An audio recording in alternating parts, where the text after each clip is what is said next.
Welcome to Red Eye. Hello, everyone. I'm Tom Shillue. Let's check in with TV's Andy Levy over at the Red Eye Tease Deck. Andy?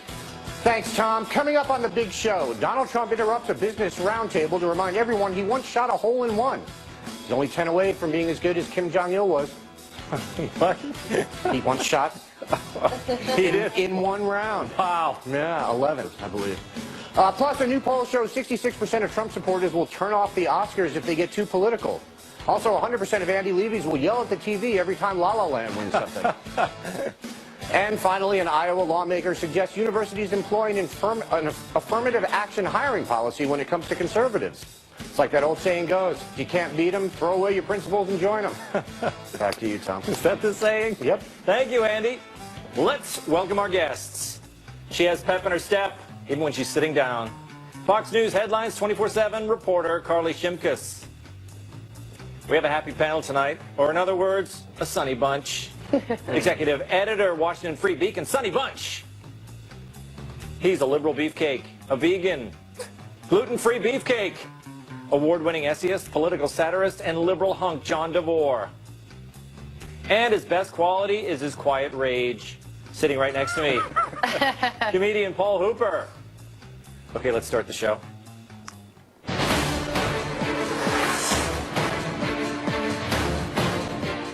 Donald Trump didn't talk about it a lot on the campaign trail, but bringing back jobs now seems to be a priority.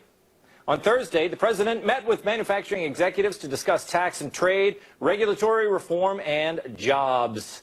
The head of major manufacturers were there: Ford, GE, Johnson & Johnson, Lockheed Martin, Snuggie, and many others. First, Trump gave his assessment of his first month in office. I'm delivering on everything that we've said. In fact, people are saying they've never seen so much happen in 30 days of a presidency. And during the roundtable, the president took time to engage with the CEOs, like Denise Morrison from Campbell's. Thank you, Mr. President. Denise Morrison from Campbell Soup Company. That's great. Good soup. It is good soup. The best thing they do, the soup, right? Trump also enjoyed talking with the head of General Electric, Jeff Immelt. Mr. President, good to see you again. Good. Hi, Jeff. Great to be here. Look forward to really working with you on creating more manufacturing. Jeff actually watched me make a hole-in-one. Can you believe that? Should you tell that story? We were trying to talk President Trump into doing The Apprentice. That was my assignment when we owned NBC. President Trump goes up to a par 3 on his course. He looks at the three of us and says, "You realize, of course, I'm the richest golfer in the world." So that's a comment. Then gets a hole-in-one. So I have to say, you know, I've seen the magic before.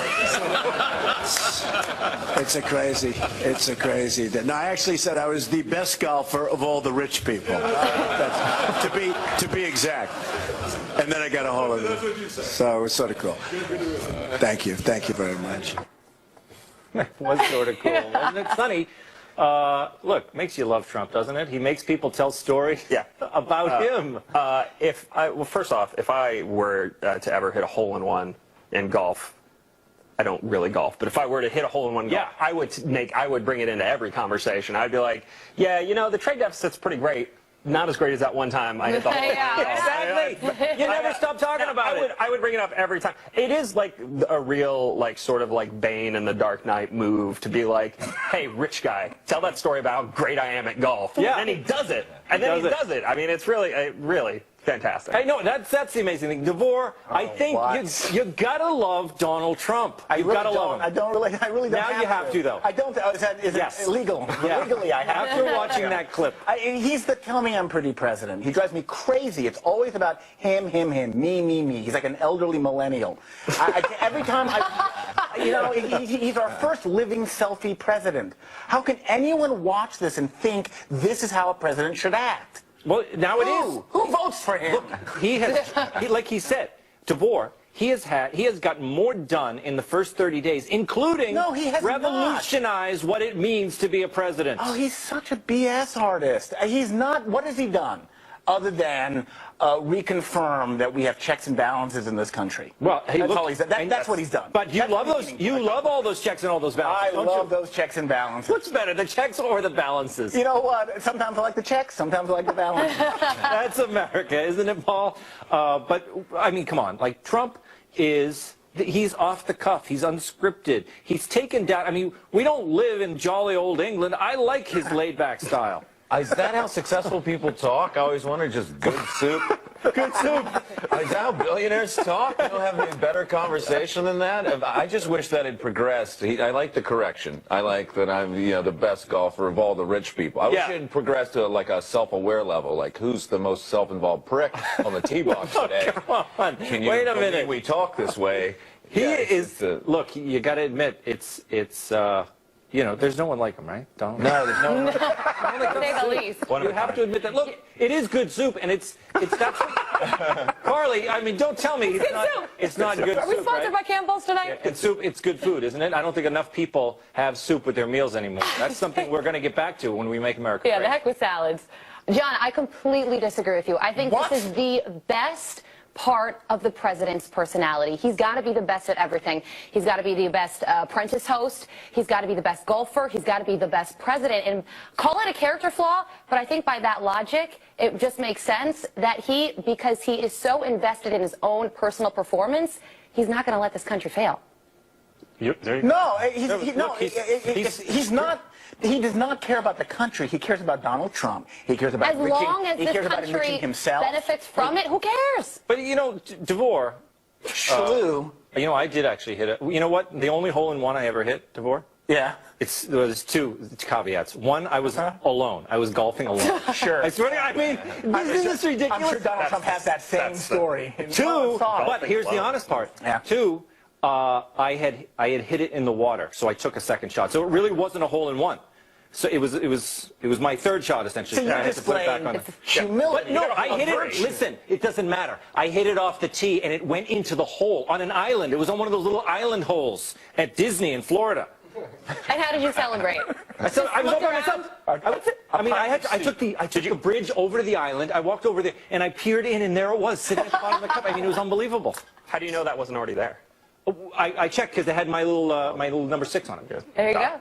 I like to. I'm very proud of you. Next up, President Shillue. Well, look, and if I was out, if I had been with Jeffrey Immelt, I would have, I would have made him tell the story. So You would have forced him. I would have, yeah, exactly. Called the shot. On camera. Yeah, he didn't even say. He said, "You want to tell that story?" So he didn't, You know that he's told that story before. He's probably like, oh, God, this again. Par 3. There's no more question mark fours. in that. Yeah, and he should have stepped it up a little. I mean, Immelt, he's got to be better at the storytelling for a CEO. Okay, moving on. High fives. They're too controversial. For the past couple months, students in Northampton, Massachusetts were greeted by local police every Friday with the gesture. The program, called High Five Friday, was a way for officers to engage with young people. But some parents didn't like it. And now the police department has ended the program. Explaining on Facebook, concerns were shared that some kids might respond negatively to a group of uniformed officers at their school. People were specifically concerned about kids of color, undocumented children, or any children who may have had negative experiences with the police. Meanwhile, the Cat High Five program is still going strong, thankfully.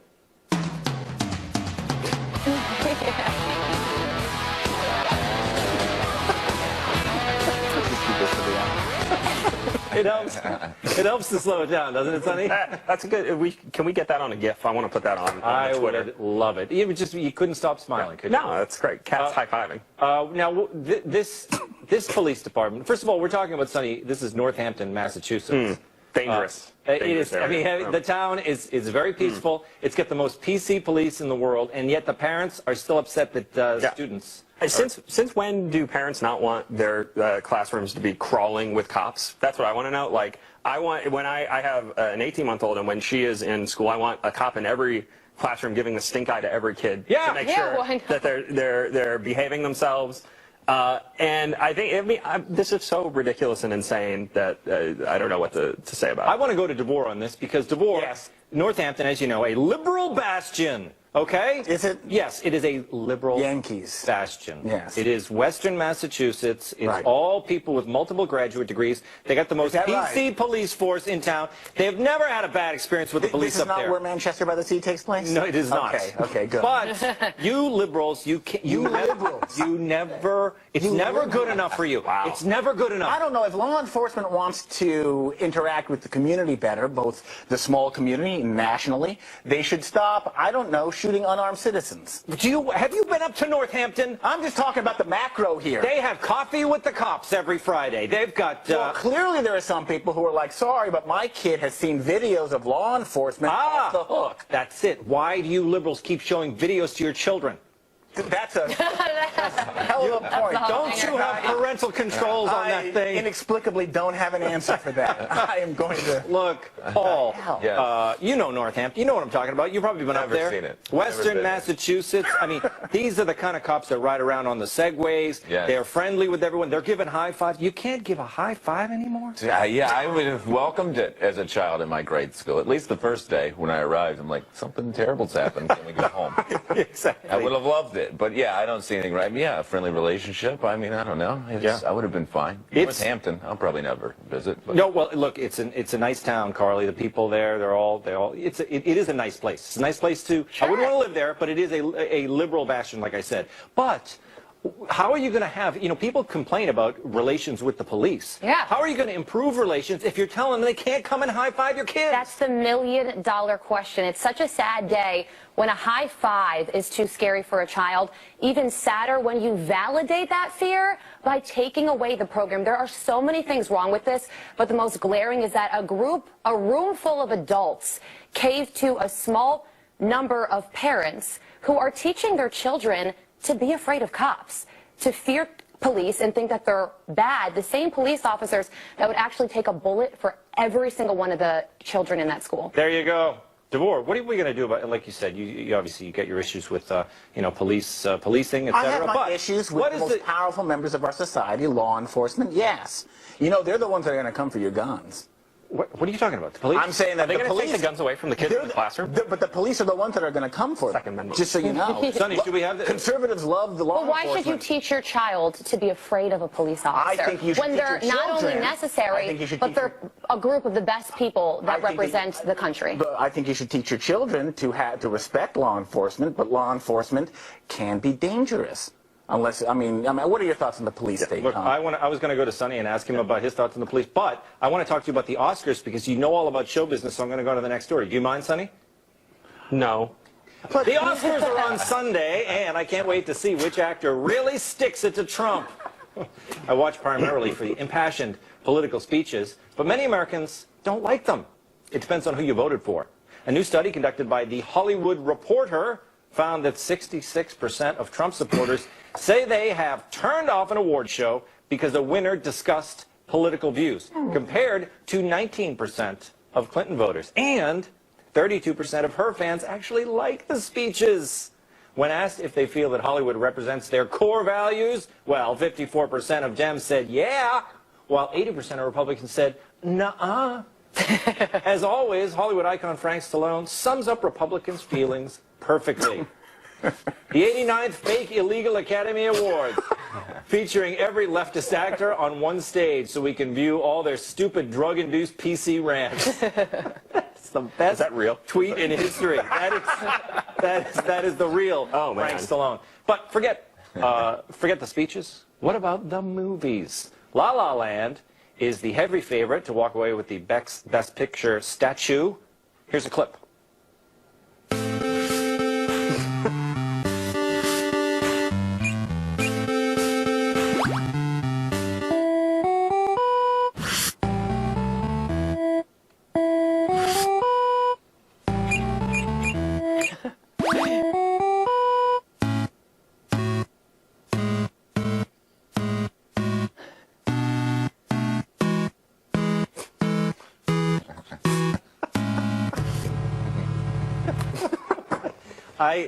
I don't know about the visual effects in that film, Sonny. Yeah, it's throwback. Everyone keeps talking about how La La Land is a throwback to the old. I didn't realize it was a throwback to the Atari.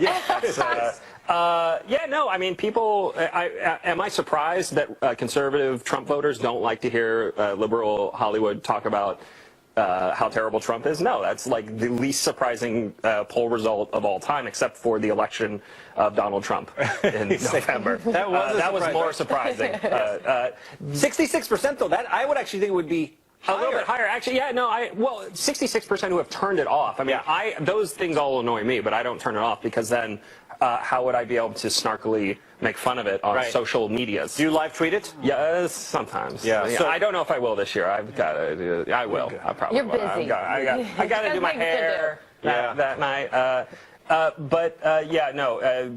And I'm also equally shocked, frankly, that Democrats love the speeches. I can't believe that they enjoy having all of their sadness validated. Yeah, isn't that true? DeVore, celebrities. Even you, DeVore, I mean, you're liberal, but you don't want to see them talking about politics, do you? Wouldn't you rather see them talk about Hollywood? I want to see my fellow citizens be celebrated for their talents and have an opportunity to express their secret hearts. Did you like that Meryl Streep thing? I loved it. You were all Why are Trump voters such rage babies? Oh. If you're a conservative watching the Oscars, have me over and I'll hold you during the speeches. I'll put your head to my breast while the Democrats say things. John, I don't think that they were rage babies. They weren't raged about it. They were just saying, "Oh, rage babies." There was a lot of, "Oh, come on, I don't want to hear it." The speeches. I don't want to hear this. You know who they rage at? You later tonight on Twitter. Oh man, they love me. I'm your most popular guest. Great, and I'll be tagged in those tweets. Exactly. You know we're all going to read them. Can't wait. Now, Paul, what do you think? I mean, I think that I would like one time away from politics. Right, yeah, either way, I mean, it's either that or they wax philosophical about their art. I mean, you're getting 10 minutes of, you know, either way, why not watch things that irritate you or you disagree with? There's great entertainment in that. I don't know why. I like to be sort of annoyed. So if it's something you disagree with, why? Watch it. Sit there. Yeah. Grit your teeth. So you're not going to change the channel if you see something you don't like. You're going to wallow in it. Stick it out. Yeah. And then I just complain. Complain and complain. It doesn't work. It's so much fun. It's all entertainment. That's the American way. I love it. That's me. Carly, complain. I don't think. See, actors, they're good at acting. I don't think they're good at this other kind of thing. That's why a lot of times we get actors on this show. They're excellent at acting, but they're not good at talking on a panel. They're not good at being people. Yeah. And that's why I don't want to see them up there yapping in front of a podium. I watch for the fashion, and I watch for the potential mistakes that could happen. Oh. Those are always fun. The political stuff, it's going to happen. You're going to have to deal with it. But like the Adele thing that happened at the Grammys was an amazing moment. With the wrong note. When she stopped and had to restart. Yep.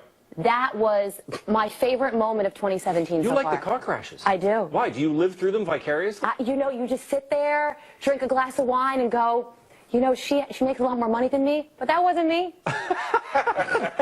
That's it. All right, well, I'll be watching. Coming up, should colleges be forced to hire more Republicans? The conservative affirmative action next.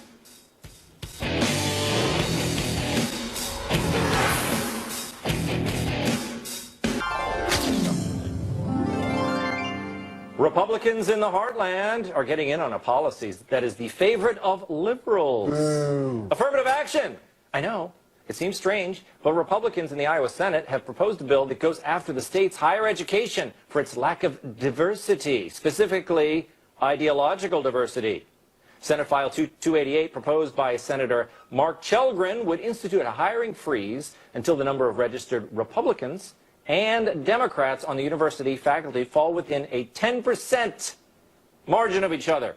It would require the Secretary of State to collect voter registration data for the purpose of achieving what Chelgren calls a partisan balance. New York Magazine was skeptical about the bill, noting that people could simply falsely register as Republicans to game the system, and also expressed concerns about possible, quote, follow-up methods for ensuring balance. You know, examining applicants to determine association with un-American ideas like Obamacare and Agenda 21. Perhaps using enhanced interrogation methods, but that could come later. A bit of snark from New York Magazine, to be sure, but it's refreshing to see people on the left making fun of quotas. The bill is ridiculous, of course, but but it's a brilliant idea. Even if it was only proposed for trolling purposes. As dumb as affirmative action for political parties is, in the case of higher education, it has more merit than race-based affirmative action. College campuses are very racially, ethnically, and religiously diverse, but ideologically, they're practically homogenous. So I say go for it. And if the affirmative action angle doesn't work, Republicans could agree with headlines like this and then demand to be accommodated due to their disability. DeVore, look, how are you going to be against affirmative action? This is just another form of it. So there are these conservatives. Yes. Okay, well, you know, I don't want a conservative out there who wants to teach to not have the opportunity to further his white nationalist agenda. Well, so you're right. So I guess, oh my God, I mean, this is pure trolling, and it's because we have a president who's a troll, and so now all the conservatives are going to be Weisenheimers. You know what? They're going to be introducing stupid legislation for the lulls. I agree with you, and I love it. I love it. I love that they're being trolled. So, first of all, Sonny, do you think he's trolling here? Yeah, clearly. I was actually opposed to this bill because it's ridiculous and undermines every conservative argument against affirmative action until I considered the trolling angle. Yes. And now I'm pro. Government by trolling is the only effective form of government in 2017. We should do it. I think, Carly, that it would be wonderful just to get it in place. You know, whether it would work or not, so that they would have to report back to the Attorney General, or who was the guy, the Secretary of State, with the numbers, because we would see the numbers, and would be hilarious. 98% Democrats, right? Yeah, there's definitely no differing opinions in college campuses. A couple weeks ago, there was a case where a student filmed their teacher saying that the election of President Trump was a terrorist act, an act of terrorism, and then the student got suspended. Not the teacher, for filming the teacher. So it's unbelievable what goes down in college campuses these days. The microaggressions, you can't tell me that you're down with the microaggressions. I am down with the microaggressions. The safe spaces, all that. So if there were more conservative teachers, at least we would get rid of all that garbage. There you go. Paul, what do you do about this? I mean, if it's not going to be affirmative action and you want to have some kind of balance in the schools, what should you do? I don't know. I thought this was like clever work. It was well played, I guess. But if it really happened, isn't it up to the students at some point to question authority or what they're being taught? It comes back to them. So whether this happens or not, it's them. I mean, I went to high school, and it was a Bible class and brick masonry were electives, and I didn't fall for either. You didn't? Yeah. So did you have to take them? Yeah, I took both. You did? I think I chose to. I was troubled. And, yeah. One helps the other, you know. Oh, it was both. Don't tell me the Bible doesn't help the bricklaying. It didn't. I was kicked out at the midterm. So, but I think it was up to you to question what you're being told, you know, whether it's... Wow. That's an interesting angle. Divorce, slough it off on the students. They're responsible for their own faculty. Right, it's education, not indoctrination. You know, a lot of these students, and look, the so-called liberal university system has produced a lot of conservatives. You know, there are students who are going to push back on their professors, especially professors that made excellent points, like Donald Trump's election was a terrorist act. You know what? I like that. Yeah, listen, DeVore, that was dumb, that thing you just said, but the first thing you said, very good. No, it was here's what you said that was smart. Go ahead and let the campuses be 100% liberal, because they're getting overloaded with it. The media, their entertainment, their professors, they're going to push back. The more liberal professors, the more future conservatives coming up. Halftime with TV's Andy Levy. And a brand new episode of the Red Eye Podcast is available now. Subscribe on iTunes and on FoxNewsRadio.com.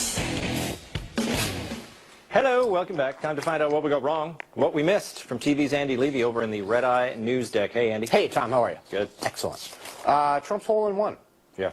I want to circle back to the show open, to the joke that was made. In 1994, North Korean state media reported that Kim Jong-il shot 11 holes in one en route to shooting 38 under par. And it was his first try at golf, and he immediately retired from the sport. That's amazing. Yeah. Sonny, you said if you shot a hole-in-one, you'd bring it up all the time. Yes. It's one thing to bring it up yourself. It's another thing to sit there and make someone else tell the story, though, isn't it? It's better. I would, if we were hanging out together for some That would strange never reason, happen. I would demand that you tell everyone about the time that I did good at pinball. So Okay. Was there a time that you no, did good? Yeah. I'm bad at all ball sports. Okay. That's a ball sport. Yeah, pinball sport.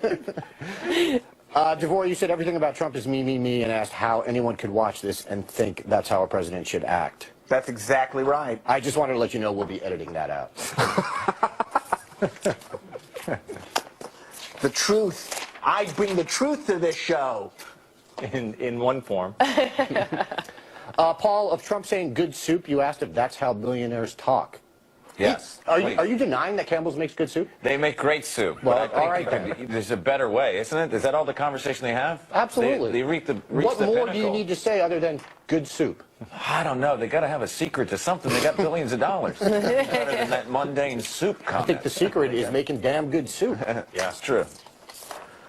Carly, you said the best part of Trump's personality is that he has to be the best at everything. Yes.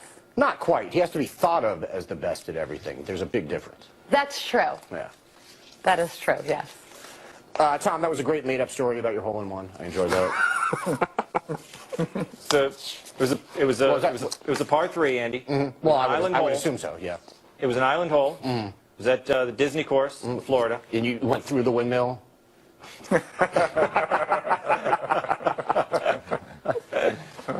Closest I ever came to a hole-in-one, by the way, was at Directors Guild tournament when I worked there out in L.A. I hit the pin with my tee shot on a par 3.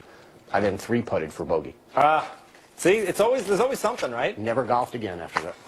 Wow. Dumb sport. Northampton Police and their High Five Friday.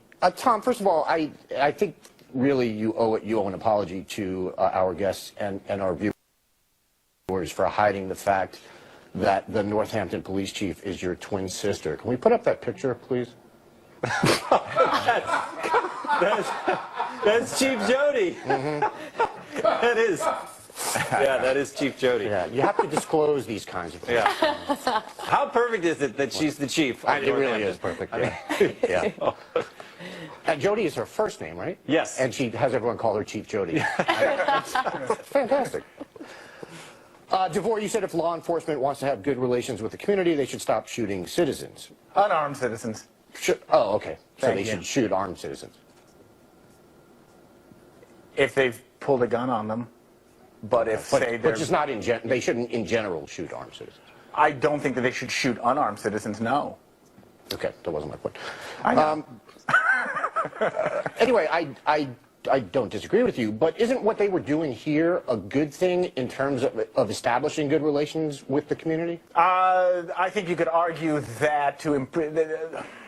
Say yes. It's superficial, right? Because if there are students there in that community whose parents feel that that have opinions about law enforcement, maybe they're not doing the best job. You know, it bubbles up, right?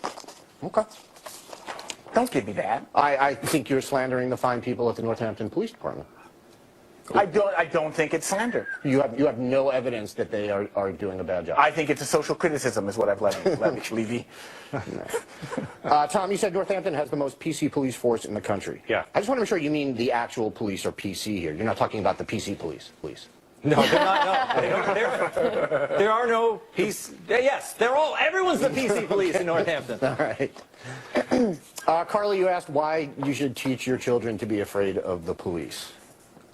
You shouldn't. Parents of different backgrounds may have different life experiences that would lead them to teach their children. In the Facebook post that the police department put out, part of the Facebook reasoning behind why they stopped this program was because they were afraid to make undocumented children scared. I mean, come on. Right. It wasn't just undocumented children, it was also people of color. People of color and undocumented children. Yeah, exactly. But why are we teaching people to be afraid of police? I'm saying there are people who might have reason or believe they have reason to teach their children to be afraid of the police. And they shouldn't. They have no reason. And they should be forced to give a high five, and then they won't be afraid. Yeah, then don't give them a high five. Just have walk to. past. You got to. No. Everyone is wrong. You got to give them a high five. It's required. All right. High five. The Oscars and politics. Sonny, first of all, please don't live tweet the Oscars this year. I will. You can't stop me. We got a lot. You can't stop I got a lot of people telling me to ask you that. Oh, you do? Yeah. Give me their names. Yeah. They prefer to be anonymous. That's fair. I do want you, however, to rank the Best Picture nominees. Go. All right. Number 1 is Arrival. Number 2 is Hell or High Water. Wow. Number 3 is La La Land. Number 4 is Hacksaw Ridge. Number 5 is Fences. Number 6 is, I'm forgetting them. Let's see. Hidden Fences, right? Don't say that. Number 6 is Moonlight. Number 7, I'm just going to skip to the end and say Lion is the last. That's at your bottom? Is worst. Okay. That list was mostly wrong. You were correct about Arrival being number 1, though. Arrival was great. I like Arrival. Yeah. Moonlight 2, Hidden Figures 3, Hacksaw Ridge 4, which you were correct about also. Manchester by the Sea 5, Lion 6, Hell or High Water 7, Fences. How can you have Hell or High Water Fences that low? 8, and La La Land. This is absurd. And La La It's Land absurd. 30th. It's un-American, is what it is. The Atari La La Land is going to win all the Oscars. The and I'm Atari La La I'm Land was excited. better than La La Land. Which movie did you not think did you say How Could I Have? Hell or High Water. Yeah. It was a very good movie. All the movies I had in the middle were very good until you get to Fences and La La Land. You don't like Fences? No. Good acting, horrible direction. If I want to watch a play, I'll go see a play. And it was definitely, there was a lot of acting in that in that movie. Denzel acted very hard. It's going to be great when he beats Casey Affleck. Which he will, yeah. DeVore, you said you want to see your fellow citizens celebrated for their talents and express what's in their secret hearts. Yeah. First of all, sometimes they're not citizens. Sometimes they're dirty foreigners. Let's just admit that. Sometimes. Also, I don't think their hearts are so secret. Well, that's an opportunity for them to open up their heart case and let it shine out. Yeah. Like I do here on Red Eye. Of course, yes. Paul, you said it's either politics or they wax on for 10 minutes about their art. Yes. I would much rather see that. About their art? Yeah. It depends how far they get into it. It It's can be- melodramatic and, it's artsy-fartsy. I can't take it Yeah, either. But I'll okay. still watch it because it annoys me. Okay. I'm enjoying that. I like them talking about their art. I don't like them talking about how important it is. Right. That's where it's pretentious. I don't like that. That's too much. By the way, was Frank Stallone in one of those movies? I don't believe he was this year. No. Sadly overlooked. I'm done. Thank you, Andy. Yep. Coming up, should NASA let astronauts drink in space? I'll drink to that. And my latest video at Prager University has been watched more than 1 million times. It's called Don't Compare Yourself to Others. Good advice. Watch it at PragerU.com.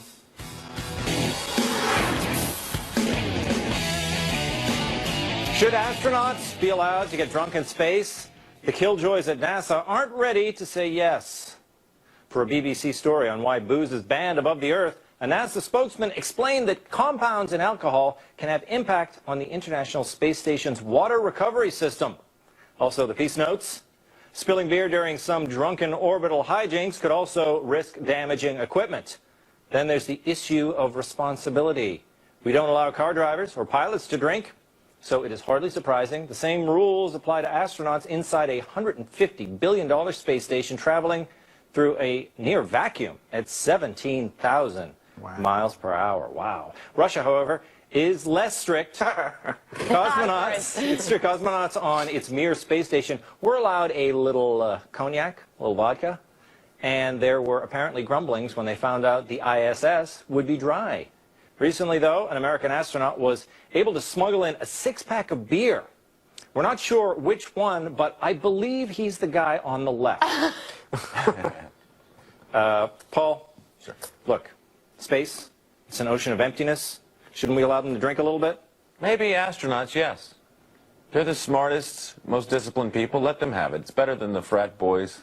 Yeah. And the factory workers are starting all the fires with the drinking problem. Yeah, look, it's These are true. the best we have. Let them drink. There you go. DeVore, Yes. I can't, you know what, usually I can predict where you're going to stand on these issues. I have no idea. We are making uninterrupted eye contact right now. I know.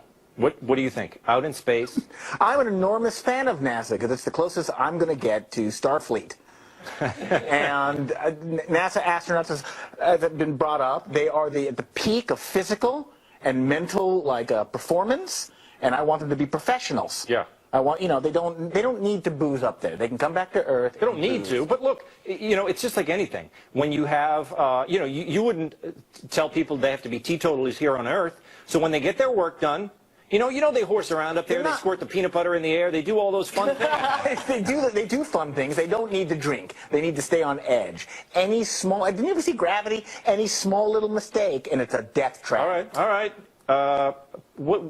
Sonny, do you understand this thing about the water system? Why would it interfere with that? I don't know science. I don't. Why are you asking? I write it for a website in Washington D.C. Well, you know a lot of Sure. I assume the pee gets the urine in it and it just ruins everything. I don't know. Oh, that's water recovery. Yeah, right. So you know the alcohol in the urine. So I apparently assume you do know a destroys lot it all. about science. Look, I have seen Armageddon, so I do know that when you get a drunk Russian on a space station, things go haywire. Yeah, he starts hitting things. The only thing I worry about is what are they going to do with the empties? Do they like just toss them onto Australia? Like let's just death vodka bottles going crashing down? They probably burn up. They have ways to deal with it. They probably get some type of straw or something like that. And then what if you drink too much, you get sick?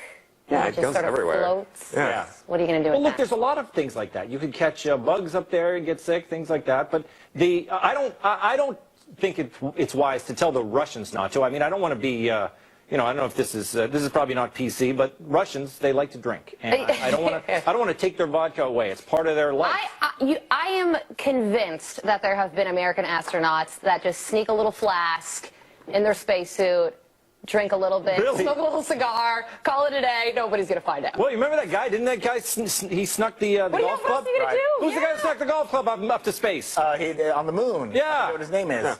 Yeah, so they're, maybe they can get a little flask in there. Well, I wish them well. Coming up. What? Shepard? Well, we'll figure it out later. I'm going to the break. Coming up. Jeez. It's highway robbery at the airport. Insane prices at the airport. That's next.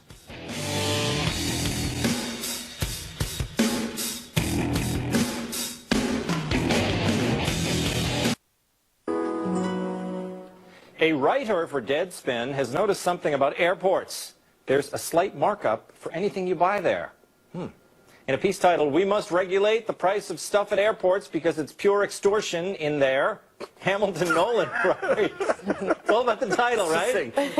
Every damn thing is outrageously expensive inside an airport. Food prices, scandalous. Snack prices, absurd. Even bottles of good old water and soda are flagrantly overpriced. A nice racket, considering you can't bring in your own. Wow. Now that I think about it, he does have a point. He goes on. The problem is also that an airport is a fully enclosed environment. And like theme parks and movie theaters, the stores in them extort you because they know you don't have any other choice. His solution?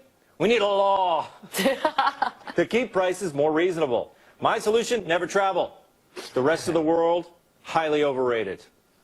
DeVore? Yeah. This is a metaphor for Trump's America.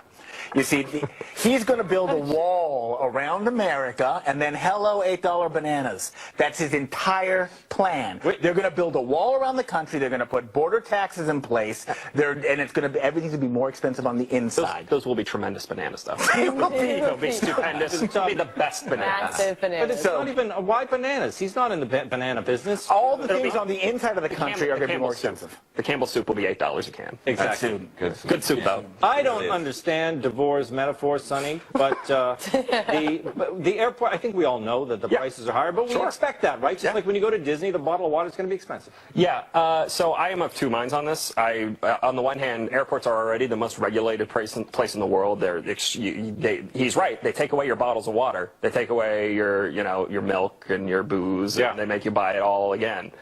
So on the one hand, I understand that. I worry about the slippery slope. Frankly, are we going to have the government saying to movie theaters, those Skittles are only $2, not $7, like you're trying to charge?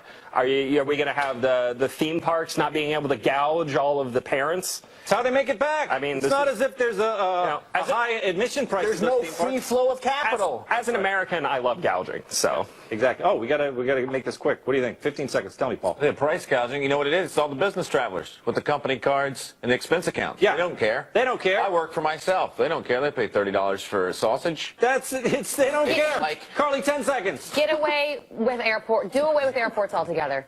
No more flying. I fly all the time. Yeah. It is my least favorite part of my life. Carly Shimkus. It should have never been Sonny invented. Bunch. John DeVore. Paul Hooper. Tom Shillue.